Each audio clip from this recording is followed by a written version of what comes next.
Every game you've lost where you said, "Why did I die so fast?" It was probably because of your positioning. Not your aim, not your ping, but the space you were standing in. Positioning decides fights before they even start, and today I'm showing you how to use it to win more in Marvel Rivals.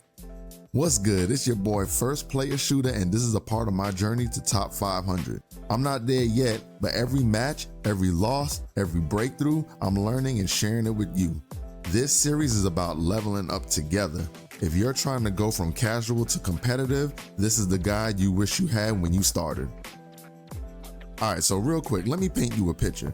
You're standing on point, blasting away, bang, boom, and boom, you're deleted by a hella. Or you're flanking as a Spider-Man, but your team is not there and you get focused and then folded. Or let's say you're trying to 1v1 a Black Panther as Hawkeye and wondering why you lost. These aren't bad plays, they're just bad positions. Positioning isn't about being safe, it's about being in control. And 90% of the time, people don't even realize they lost a fight before it even started. But don't worry though, we're about to fix all of that. So let's start with natural cover. Natural cover is your lifeline, bro. Standing in the open is a death sentence, but natural cover changes everything. Use walls, corners, and destructible props to break line of sight, force reloads, and choose when you want to fight. That's the beauty of having, good positioning, because you get to choose when you want to fight, when you want to leave, when you want to just disrupt. You can do all these things with good positioning. If you're behind cover and they're not, you decide when the damage happens. Remember that. You are the deciding factor in that moment when you have the best positioning. So here's some key tips to using natural cover. First, you want to peek, shoot, peek in that order, in that order. Duck out, fire, duck back in. It's very simple. We sometimes get into the game and just get overcomplicated and don't realize we're not doing this simple step. Another thing you want to do is always back toward cover when you're retreating. If you have to back up, make sure you know where your cover is, you know what I'm saying? Without having to turn your back on your enemy, you want to be able to at least back away safely. That's how you know you're in a good position. And then don't forget, destructible cover is temporary. Yes, you can use it, but you have to pay attention to which cover around you is destructible and indestructible. So let me ask you a question. How often do you find yourself caught reloading out in the open? Be honest. All right, number 2 is going to be about high ground. The high ground equals fight control. High ground isn't just some cheesy tactic or camping. It's still one of the most broken mechanics in shooter games, period.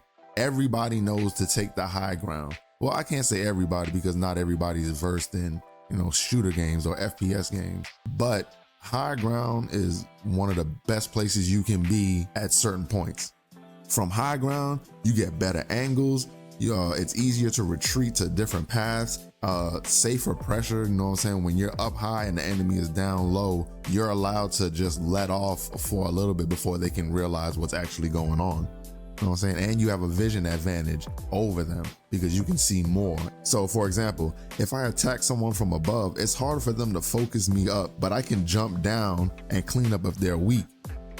You see how it goes? Once you start raining down damage, they have to take attention away from their team, try to find you, and then when they finally look up to see you and try to run, it's too late. You can just jump down, boom, get your cleanup. High ground gives you control of the fight start and end.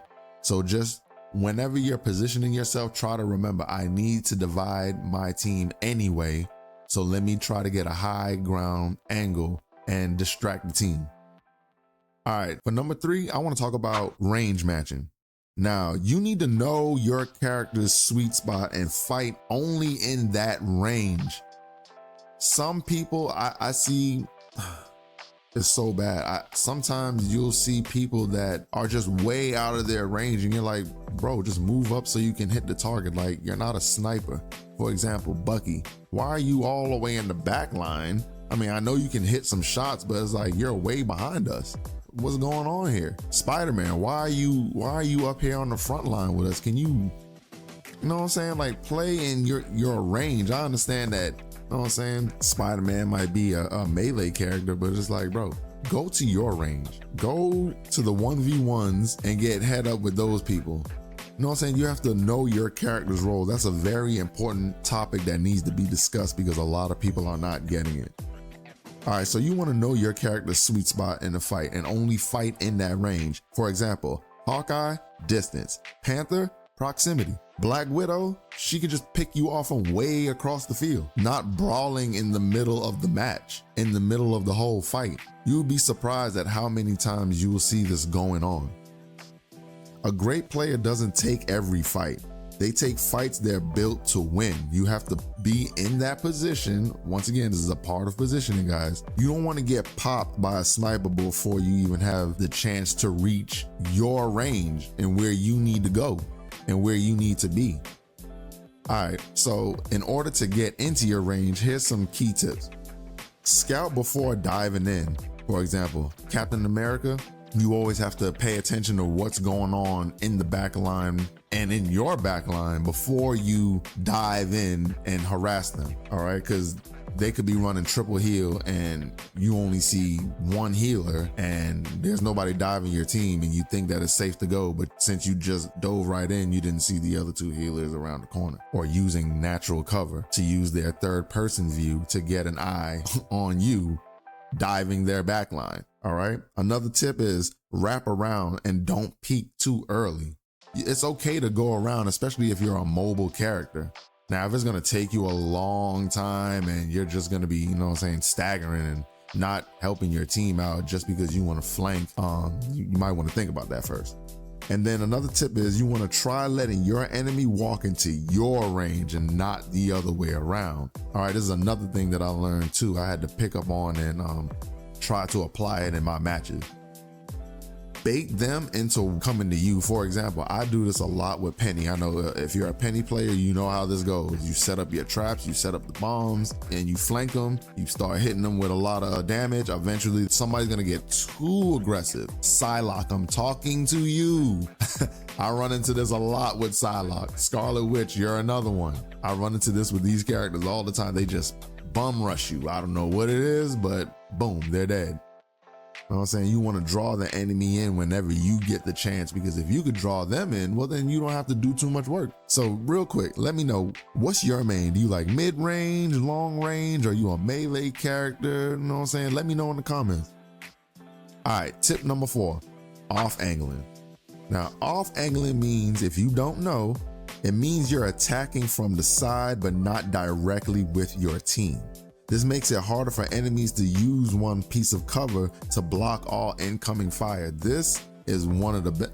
Listen, as a tank main, I play Thor. So me coming from off angles, going back to my team, and then coming back from another off angle, it disrupts the enemy. So they hate it because I'm just in too many places. So let's talk about why off angling is so strong. So for one, it forces enemies to divide their attention. This is what you want to do to an enemy. You don't want to be grouped up and have all the damage just coming straight in one direction, because that's how you get those battles where it's just, you know what I'm saying, stagnant until someone makes that play, or until a bunch of people start popping ults and one ult just happens to do more damage and give one team the better advantage. So what you want to do is spread out a little bit and take an off angle. Even if it's just one of you and you're just putting out too much damage or constantly putting damage on different players, they're gonna notice, and then they're gonna start backing up, panicking, and then now it opens up a lot for your team to start pushing even further. I'm telling you, one person, all it takes is one person to off angle really well and for the other team to not be paying attention, or peeking behind natural cover while you're off angling and being a nuisance. Another reason why off angling is so strong is because it removes their little safe zones, you know what I'm saying, like Hawkeye and Moon Knight. Now, like I said, I'm a tank main, so when I play Thor, Moon Knight, instant, it's on site. It's on site with Moon Knight. You're not staying up there, bro. I'm sorry. You're gonna have to find somewhere else to go. People like to take these little off angles and use it to their advantage. People like Hawkeye as well. People like Black Widow. They use these off angles to tear your team apart. And you know that the three that I just named are dangerous, especially if you have a cracked Black Widow and she could just pow. You know what I'm saying? And then another reason why off angling is so strong is because it can set up nasty crossfires. Imagine you have on your team, you have a Psylocke on the left off angling and you have a Star-Lord on the right off angling. And they decided to do this when the fight was stagnant between both teams and it's just a back and forth. Now both your teammates spread out from different sides and start putting out damage. What's gonna happen to the other team? They're either gonna start falling or they're gonna start falling back. They only have two options, because getting even more aggressive is stupid, because if they start pushing up to you even more, that just gives your flankers even more of an opportunity to just put out more damage. So try to remember off angling when you get into your fights. Think to yourself, are we grouped up too much? And then this is even better with a support. So for example, a Mantis covering a Hela on an off angle is hard for the enemy to ignore. But if you're solo flanking with no backup, be smart. Poke, then regroup if you take too much heat. Imagine just having even, let's say, Invisible.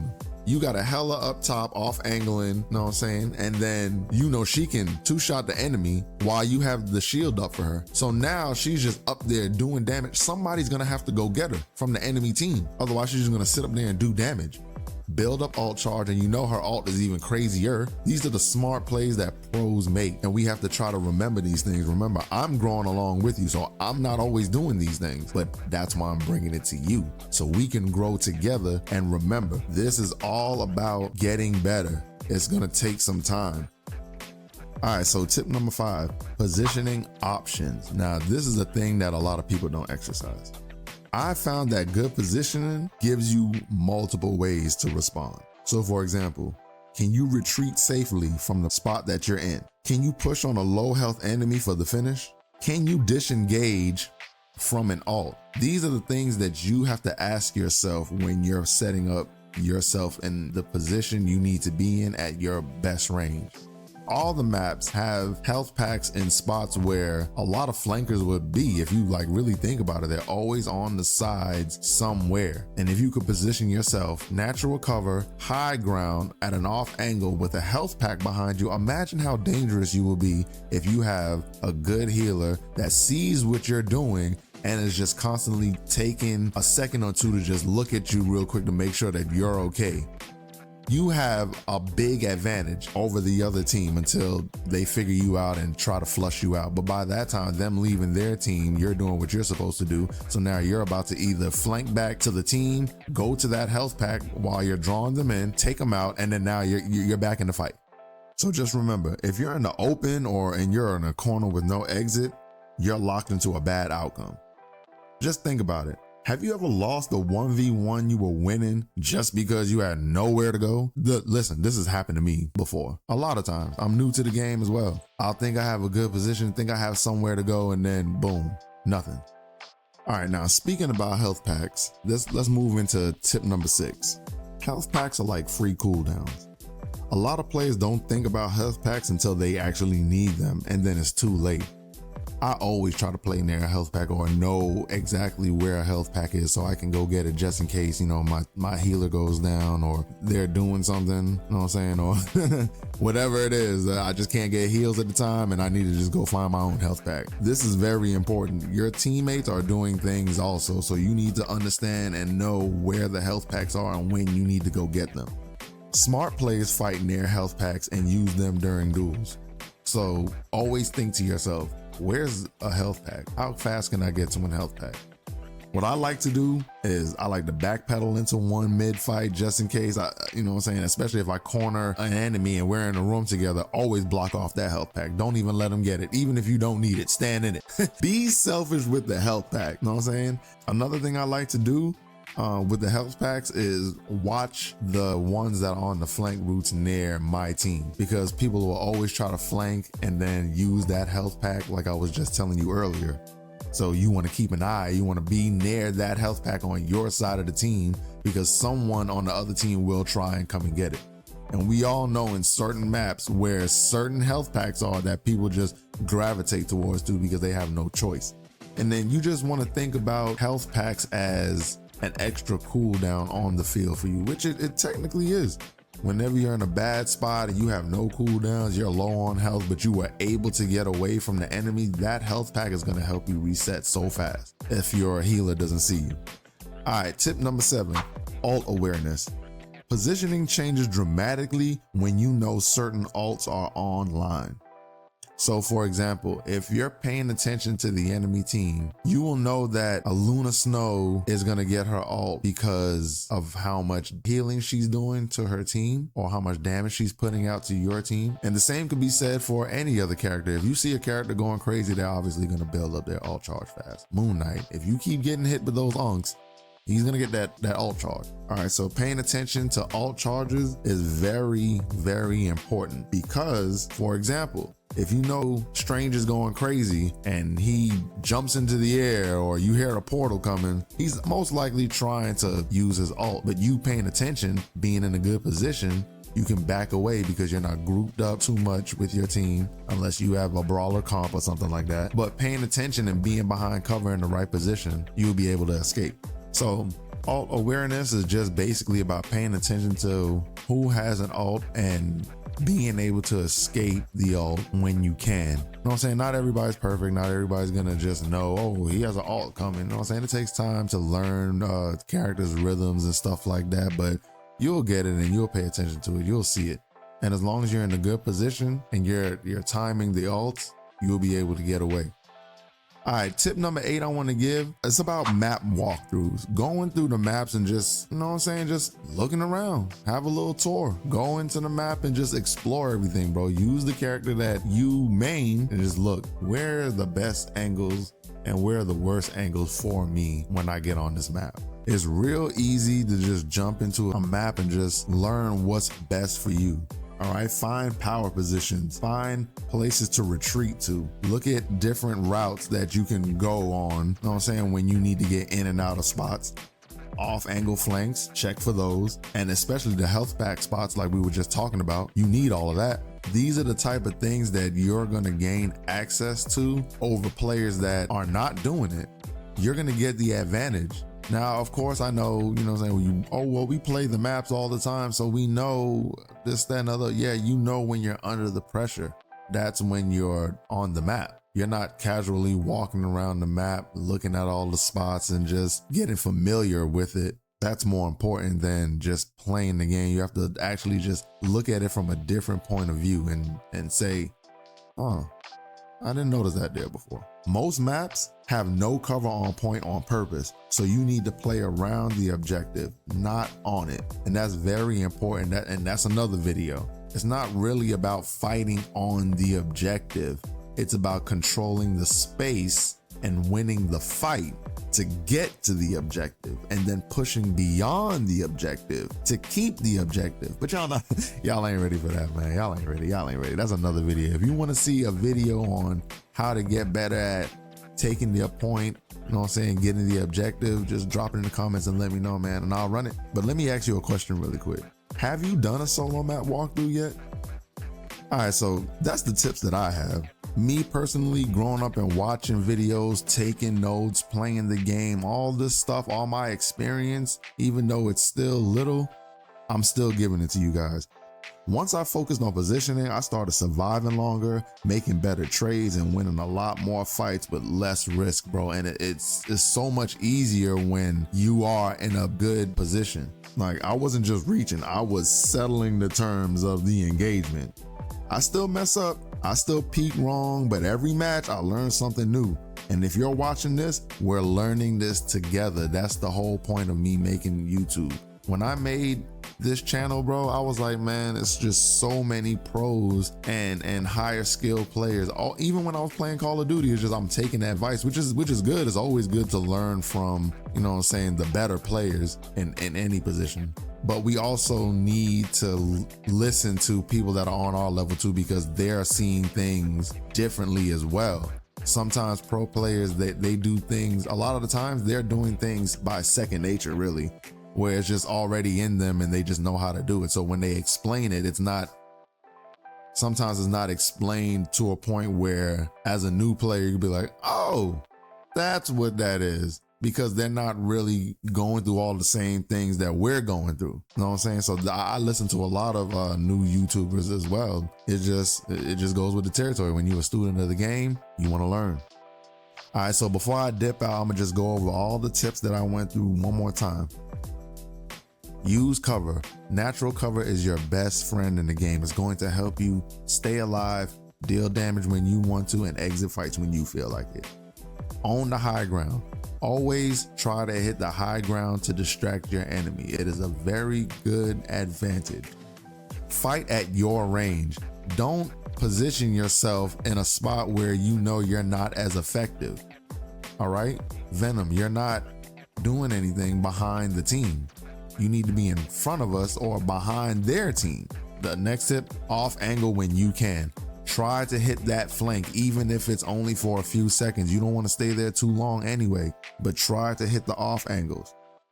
Give yourself options when you position yourself. Ask yourself, can I leave safely? Can I get to a health pack? Can I easily reach my team? Speaking of health packs, stay near health packs. Learn to fight, see what's going on, and figure out, okay, when I need to leave, this is where I'm going because the health pack is here. Respect the ults. Pay attention to the enemy's ult charge and their timing of their ults. And then when you know they're about to use it, start retreating. You don't have to take the ult. You can easily, in this game, you can back up out of an ult. And the last tip, master the maps. Walk through. Take 5-10 minutes out to just jump into a game to go look at the map. You don't have to fight or anything. Just go and just take a tour. It's not about standing in the right spot. It's about knowing what your options are wherever you are. Remember that. All right, that's all I got for y'all today, man. If you're trying to climb too, follow the journey. I'm going to keep giving these tips. I'm going to keep giving you my POV and everything that I learned. I'm a student of the game. I take notes. I watch a bunch of videos. I play. And I'm just here, you know what I'm saying, for you guys. I'm really here for you guys because I want us to grow together. I want to build a community where I can say, man, we came a long way. Y'all already know. If you ever been through anything, you know how that feeling is. When you got someone that's your road dog, your friend, your boy, anything. When you got someone like that and y'all went through something, it just changes. It changes a lot, bro, because you get to see like, man, I knew when this person was, you know what I'm saying, they wasn't bossed up like this. Now look at them. So drop a comment. What's the biggest thing you learned about positioning?